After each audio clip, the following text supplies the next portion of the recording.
working construction, the same job that I do now. I just had a lower rate of pay, which I was a pipe fitter, and that's usually $32 an hour. I have no further questions. I pass the witness. Can you hear me, Mr. Bergstrom? Yes, sir. All right, Mr. Bergstrom, I read your answer, and what you really wanted to point out in your answer was about your overtime, okay? Yes, sir.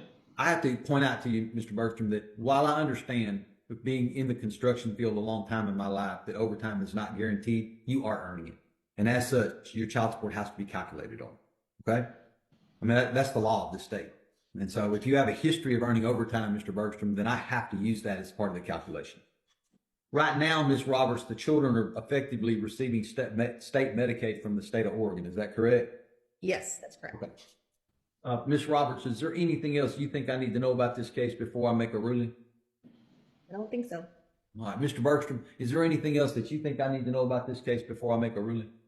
I haven't seen my kids in probably 3 years, and I haven't gotten my weekends in the past 11.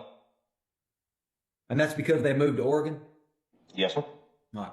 So I'll tell you this, even though I can't help you with regards to that issue, Mr. Bergstrom, when the children were uprooted from the state of Texas and moved to Oregon, you should have taken steps at that time to stop that. You had a right to stop it.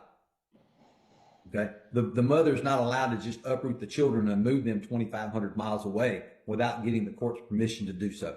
Okay? Because that had a drastic impact on your ability to be a dad. But you don't get to use that as a defense against the child support that I'm about to set. Okay? You should have taken legal action at that time to protect your rights to having time with your kids. Although I do understand it and do agree with you on that.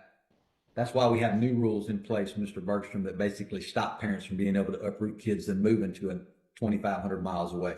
But it does place a burden on you, Mr. Bergstrom, to take some legal action to stop it from happening.